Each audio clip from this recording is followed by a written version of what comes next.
할렐루야, 우리 성도님들 반갑습니다. 그리고 찬양에 동참해 주신 여러 가정들 대단히 반갑고 또 감사합니다. 자, 오늘은 마태복음 10장으로 넘어가겠는데요.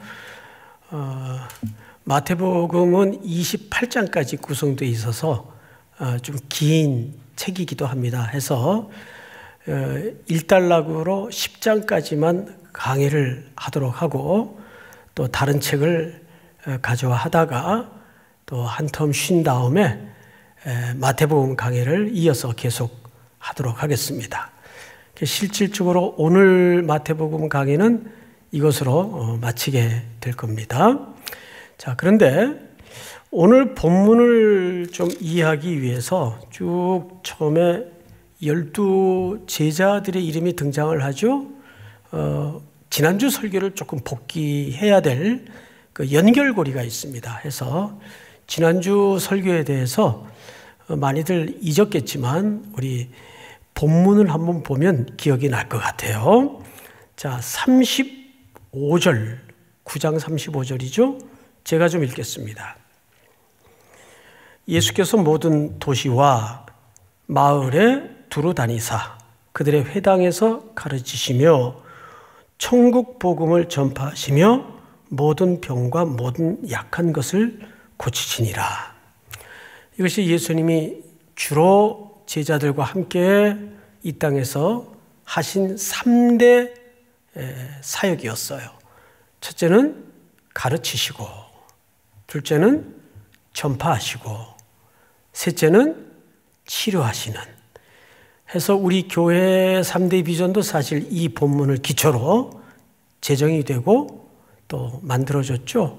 하니까 우리 삼일교회 성도들은 이 본문이 아주 중요한 본문이었습니다. 자, 그런데 예수님이 이런 사역의 행위를 왜 하셨는가? 36절을 한번 보십시다. 36절을 우리 성도님들 성경책 다 펴고 계시죠? 예, 같이 합독해서 한번 여기까지 들리듯 큰 소리로 복창을 좀 해주셨으면 좋겠습니다. 자, 36절 다 같이 시작. 무리를 보시고 불쌍히 여기시니 이는 그들이 목자 없는 양과 같이 고생하며 기진함이라. 이것이 예수님이 3대 사역을 하시게 되었던 근거입니다.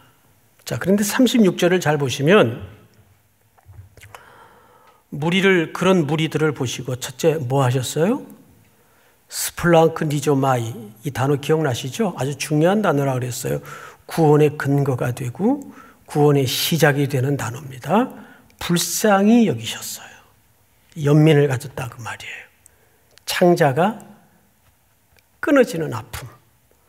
그런데 이는 그들이 두 번째 개념을 차용해서 목자 없는 뭐같이 양같이. 그래서 목자와 양의 개념을 말씀하셨죠. 근데 이것은 사실 구약의 선지자들의 예언을 배경으로 한 이미지 차용이에요. 에스겔서나 예레미야서에 보면 구약의 그런 백성들의 상태를 이렇게 설명했어요. 목자 없는 양같이. 그 당시 목자는 당연히 누구여야 맞았을까요? 그렇습니다.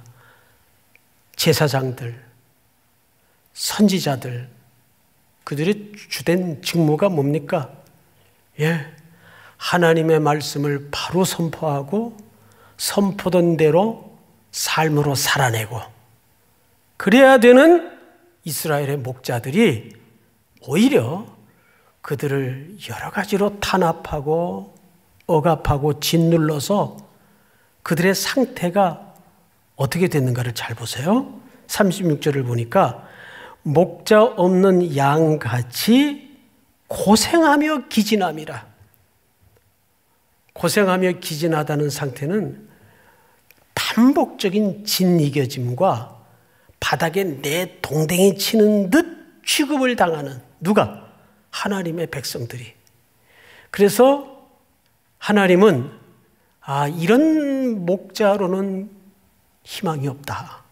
그래서 하나님은 참된 목자, 완전한 목자와 양의 관계는 뭘 설명하기 위한 거죠?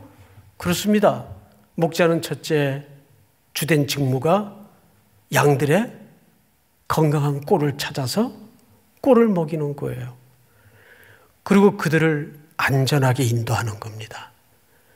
그리고 맹수가 달려들면 다윗처럼 밤새 잠 못 이루고 맹수와 싸워주는 것이 목자의 역할이에요.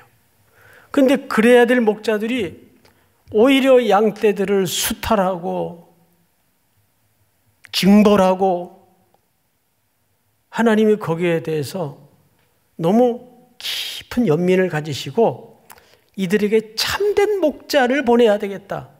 그렇게 해서 오신 목자가 누구라는 설명을 이 표현을 통해 하시는 거죠? 예수 그리스도.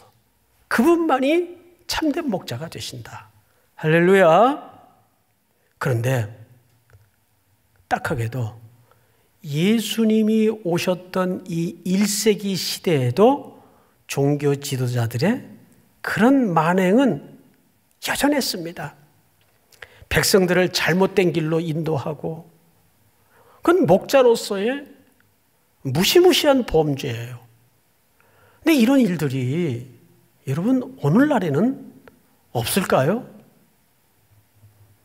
오늘날에도 많은 성도들을 우민화시키고 맹목적으로 복종을 시키고 상상할 수 없는 잘못된 안내를 통해서 온 성도들을 구렁텅이에 빠뜨리고, 목자의 가장 중요한 직무가 첫째는 바른 꼴을 먹이고 두 번째는 안전한 길로 인도하는 거예요. 웅덩이가 없는지, 이들이 정신없이 막 독초를 먹지는 않는지, 그런 길을 피해서. 이게 목자의 책임이란 말이에요. 그래서 하나님이 37절을 잘 보세요. 이에 제자들에게 이르시되 추수할 것은 많되 일꾼이 적으니, 여기 추수할 것은 하고 뭐가 빠졌죠? 정말 많대. 정말 많대. 이 단어가 빠졌어요. 그리고 대 일꾼이 적으니, 이 대라는 말은 그러나 일꾼이 적다. 그래서 이거를 원문에 가깝게 번역을 하면 무슨 뜻이 됩니까? 추수할 것은 정말 많은데 일꾼이 적다는 뜻이에요. 그러나 일꾼이 적다는 뜻이에요. 자, 그러면 여기서 마태가 왜 추수라는 개념을 차용했을까요? 이 추수는 이스라엘 백성들에게 율법의 기초에서 항상 세 가지 추수를 기억할 수 있는 그림 이미지예요. 첫째, 유월절. 두 번째, 맥추절. 세 번째, 수장절입니다. 그런데 이 세 절기가 커다란 하나의 카테고리를 이루고 있다는 거 지난주 설교를 들어보면 기억이 날 거예요. 유월절은 뭐죠? 어린 양의 죽음을 통해 우리가 구원받은 사건을 기념하는 절기예요. 맥추절은 뭐죠? 첫 보리를 거두는 절기예요. 맥추절이죠. 그래서 이것은 신약으로 넘어가면 오순절을 말하는 것이고 예수 그리스도의 부활을 설명하는 거예요. 사망 권세를 깨치신 그날에 교회가 이 땅에 장엄한 모습을 드러내죠. 그 오순절 마가의 다락방의 역사는 교회의 탄생을 알리면서 동시에 바로 맥추절 절기를 지키는 가운데 일어난 하나님의 구약의 예언의 성취입니다. 그 수장절, 감사와 기쁨. 그럼 이걸 한번 연결을 해보시라고요. 이 추수의 개념은 하나님이 구원하셔서 하나님이 기르시고 하나님이 먹이시고 하나님이 마지막까지 보호하신다는 것을 설명하는 겁니다. 그러니까 여기서 말하는 추수의 개념은 그냥 무작정 배낭 메고 땅끝까지 나가서 선교하는 것도 커다란 의미에서는 추수의 일원인 것은 맞는데 그것만을 단선적으로 말하는 게 아니란 말이에요. 여기서 하나님께서 예수 그리스도를 통해 추수할 일꾼을 청하라는 말은 토탈리티, 양떼를 어떻게 가르치고 그들에게 복음을 전하고 또 그들을 돌봐야 되는가, 이게 토탈 선교를 얘기하는 거예요. 여기에는 구제도 들어가고 가르침도 들어가고 다양한 역사가 녹아지는 거죠. 그 일을 위해서 오늘 10장으로 넘어와 이제 12제자를 임명하시고 그들을 세상으로 보내시는 겁니다. 자, 그러면 여기서 잠깐 호흡을 끊고, 보통 우리가 사복음서 해요. 그죠? 예, 마태, 마가, 누가, 마지막 복음서가 뭐예요? 예, 요한복음이에요. 그런데 일반적으로 요한복음은 그리스도의 신성을 강조했기 때문에 여기에는 족보가 등장하지 않아요. 그리고 마태, 마가, 누가를 묶어서 뭐라고 부르기도 하죠. 혹시 옆에 분에게 한번 물어보세요. 이건 뭐 기초니까 다 알겠죠? 공간복음이라고 해요. 마태, 마가, 누가복음은 공간복음이라고 하는데, 여러분 이 공간복음이라는 말 자체가 무슨 뜻입니까? 공통의 관점을 갖고 기록한 책이다, 그 말 아니에요. 그죠? 맞아요. 그런데도 이 세 복음서를 따로 떼어서 비교를 해보면 아주 큰 차이점이 또 드러나요. 그 대표적인 본문이 오늘 본문이에요. 오늘 본문이 마가도 썼고 누가도 썼어요. 그런데 이 마가의 기록과 누가의 기록을 오늘 본문과 옆으로 펼쳐놓고 비교를 해보면 아주 중요한 차이가 있습니다. 마태는 일부러 다르게 썼어요. 다르게 썼을 때는 의도를 갖고 다르게 썼겠죠. 그래서 우리는 마태복음을 지금 말씀으로 듣고 있기 때문에 그 다르게 쓴 의도에 대해서 이해를 갖지 않으면 오늘 마태는 무슨 이야기를 강조하고 싶은 건지 모를 수가 있단 말이에요. 그래서 간단하게 설명을 드릴 테니까, 제가 아주 설명을 쉽게 드릴 테니까 우리 성도님들은 성경책 참고 안 할 테니까 그냥 듣기만 하시면 됩니다. 이렇게 구조가 되어 있습니다. 마가복음이나 누가복음은 똑같이 12제자를 파송해요. 파송하는 것까지는 맞는데 마태하고 그 다음부터 기록에 현격한 차이를 드러냅니다. 마가나 누가는 파송해놓고 그들이 돌아와서 이런 일이 있었습니다. 그리고 이런 결과가 있었습니다. 여기까지를 상세하게 다 기록을 해요. 그게 마가와 누가의 공통점이에요. 근데 마태는 파송 이후의 기록을 싹 빼버려요. 기록하지 않아요. 그리고 마태는 뭘 기록하냐 하면 16절을 한번 볼까요? 16절에 보시면 마태복음 10장 16절입니다. 제가 읽겠습니다. 보라, 내가 너희를 보냄이 양을 이리 가운데로 보냄과 같도다. 그러므로 너희는 뱀같이 지혜롭고 비둘기같이 순결하라. 사람들을 삼가라. 그들이 너희를 공에 넘겨주겠고 회당에서 채찍질할 것이고. 자, 여러분 잠깐 앞을 보실까요? 무슨 얘기인가요? 전부 다. 예, 그들을 보내는데 그들이 돌아와 이런저런 보고 기록 안 하고 결과에 대해서도 기록을 빼버렸어요. 그리고는 무슨 기록을 하느냐 하면 대신 그들이 가서 살아낼, 전도를 하면서 감당해야 될 현장의 험악한 상황을 자세하게 설명을 해요.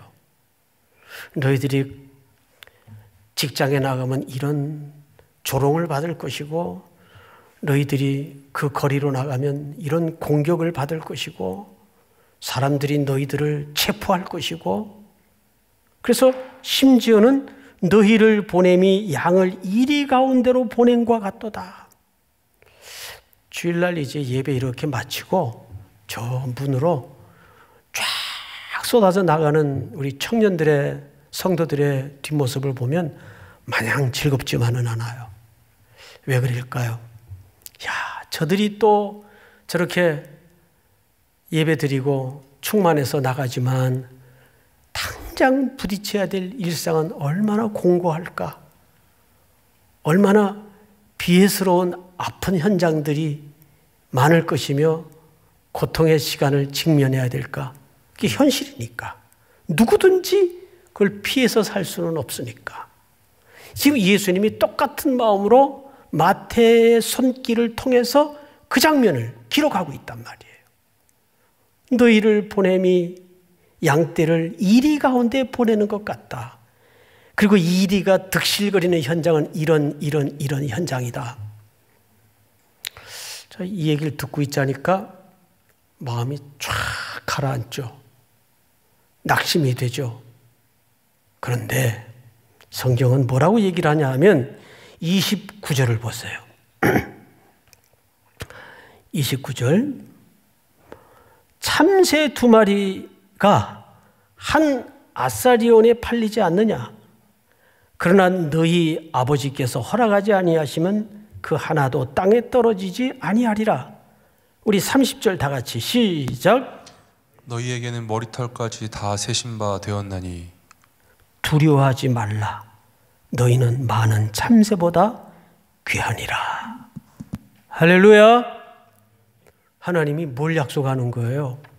그런 무시무시한 현장만, 현실만 직시하라는 게 아니에요. 그러나 두려워하지 마라. 내가 너희들 뭐까지도 다 세고 있다? 아, 난 이 본문에 너무 은혜를 받았어요, 어젯밤에. 머리털까지도 다 세고 있다. 여러분 가운데, 지금 모니터로 예배하는 분들 가운데 자기 머리털 개수 다 알고 계신 분 한번 손 들어보세요. 있어요? 사람이 참 우스워요. 자기를 자기가 잘 아는 것 같지만 자기 머리털 개수도 잘 몰라요.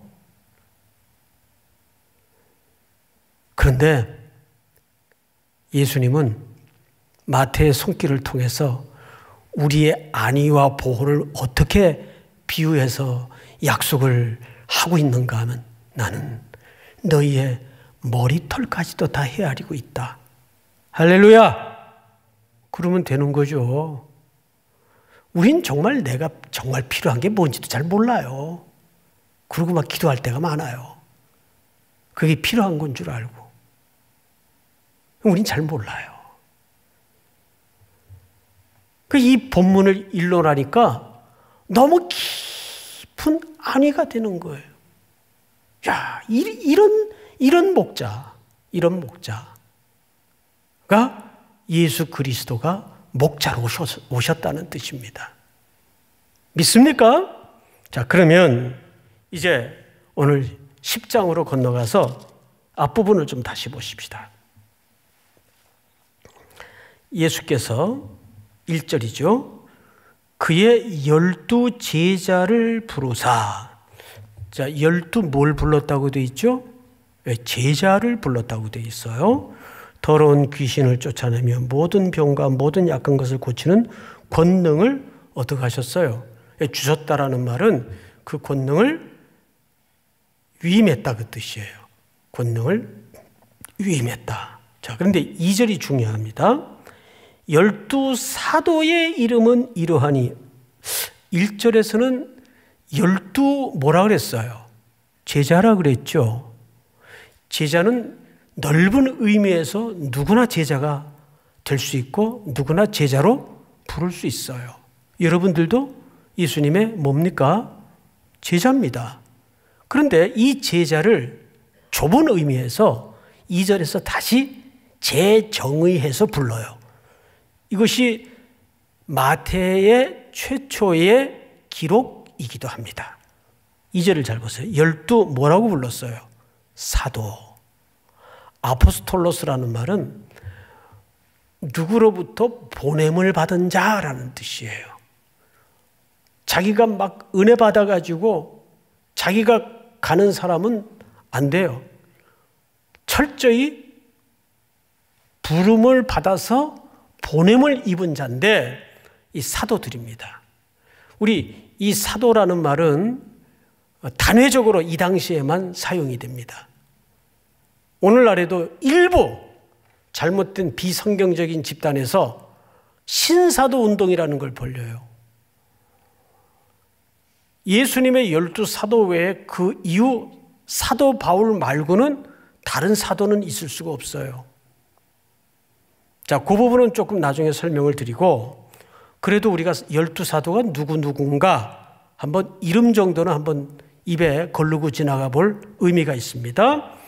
2절부터 12사도의 이름은 이러하니 베드로라는 시몬을 비롯하여 그의 형제 안드레와 세베대 아들 야고보와 그 형제인 요한, 빌립과 바돌로메, 도마와 세리, 마테, 알페오의 아들 야고보와 다데오, 가나안인 시몬 및 가롯 유다 곧 예수를 판자라. 이렇게 되어 있습니다.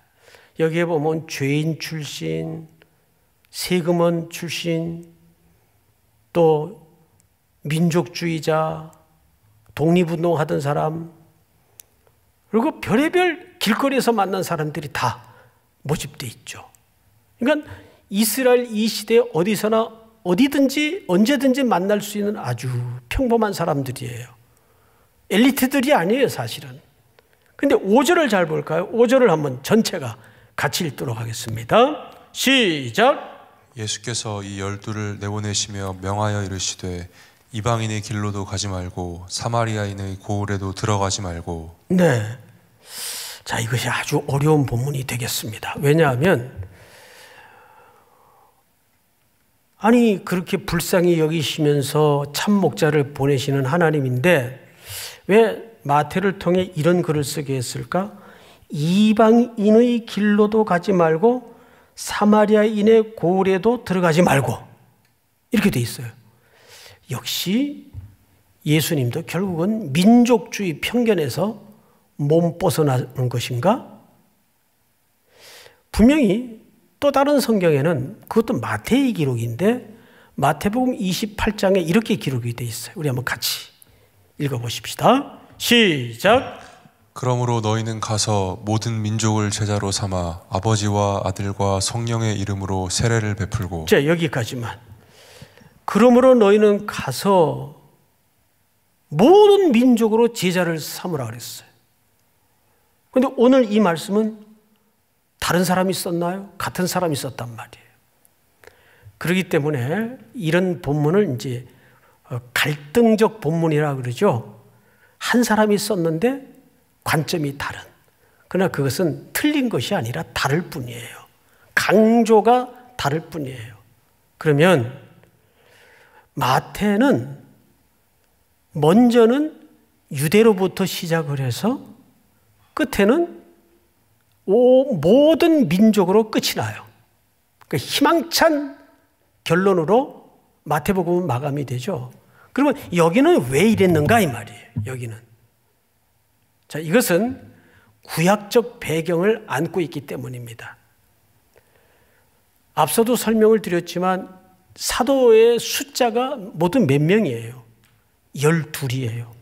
이 12이라는 숫자는 지파의 수요, 이스라엘 국가의 수요, 장차 교회의 수이기도 합니다. 그래서 12이라는 숫자는 성경에 매우 중요한 기초 숫자예요.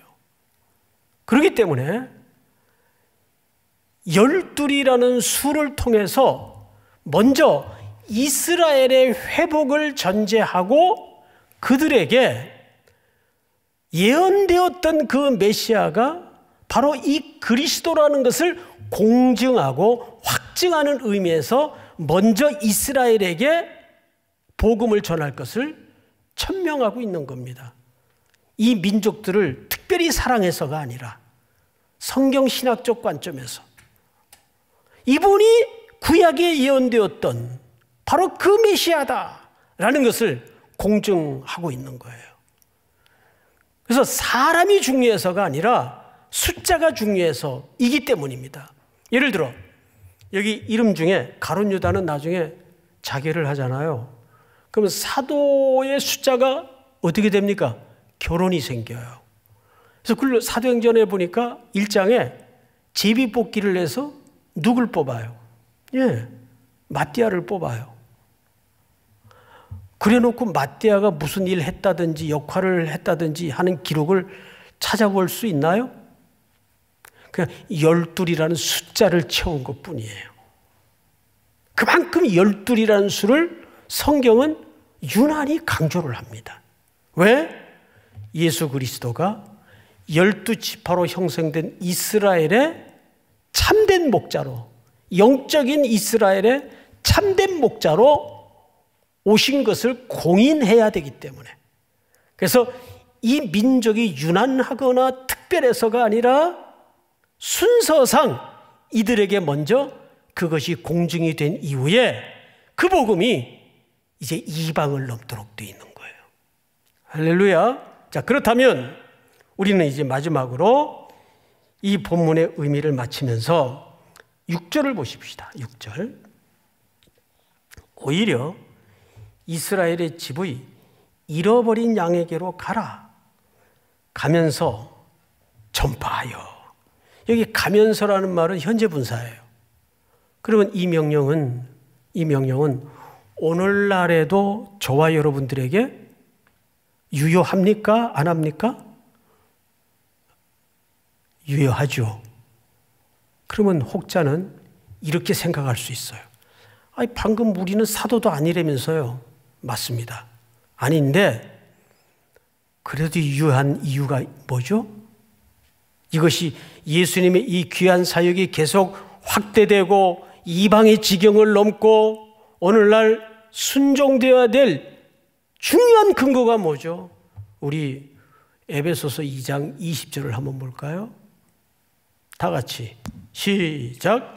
너희는 사도들과 선지자들의 터 위에 세우심을 입은 자라. 그리스도 예수께서 친히 모퉁이 돌이 되셨느니라. 할렐루야. 교회는 누구의 터 위에 세워진 겁니까? 그 12 사도들의 터 위에 교회가 세워졌어요. 그래서 우리는 그 사도들은 계승적 차원에서 될 수 없지만 교회는 그 위에 그리스도의 피를 근거로 사도들의 터 위에 세워진 교회는 뭘 갖는 겁니까? 이거 중요한 개념이에요. 따라서 합니다. 사도성. 다시 한 번만. 사도성을 갖는 거예요. 그러니까 사도들이 이 땅에 미처 이루어지지 않았던, 이루어내지 못했던 남은 사역들을 누가 해야 됩니까? 누구의 이름으로 해야 됩니까? 교회 이름으로 하고 여러분들이 교회 한 지체로서 그 사명을 이어가야 된다 그 말이에요. 요즘처럼 대면할 수 없는 이런 환경에 교회론이 약해질 수가 있어요. 함께 모일 때는 그래도 교회 같고 으쌰으쌰하고 이 스킨십이라는 게 참 교제적 의미에서는 매우 중요한 겁니다. 이건 부득이한 상황이니까 우리가 이웃을 배려하는 차원에서 이 어려움을, 고통을 감내하는 거지만 우리가 대면을 하고 손을 맞잡고 함께 한다는 것은 교회론적의 가치에서도 매우 중요한 겁니다. 그러나 지금은 그럴 수 없지만 우리는 누구의 교회입니까? 이 건물이 교회가 아니라 이건 예배드리는 공간이에요. 바로 여러분들이 교회입니다. 그래서 이 사도성을 가지고 우리는 계속 일상에서 가르치고, 일상에서 전하고, 일상에서 어떻게 해야 될까요?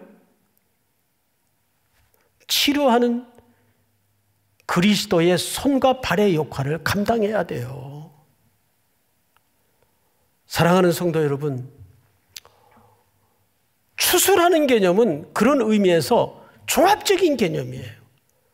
그냥 캐리어 가방 들고 지역으로 가서 하는 것도 추수의 한 액션인 것은 분명하지만, 어쩌면 지금이야말로 선교론적인 본질, 교회론적인 본질을 우리가 다시 한번 진지하게 정리할 수 있는 더없이 좋은 기회입니다.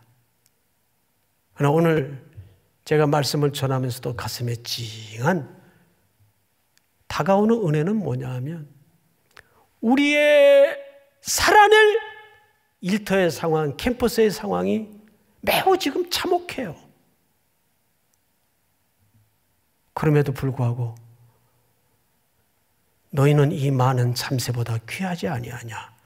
내가 너희 머리털까지도 셈 바가 되었다. 함께 하심과 보호하심을 약속하는 그 주님의 약속을 붙잡고 또 한 주를 잘 감당할 수 있는 우리 모든 3일의 성도들이 될 수 있기를 주님의 이름으로 축원하고 축복합니다.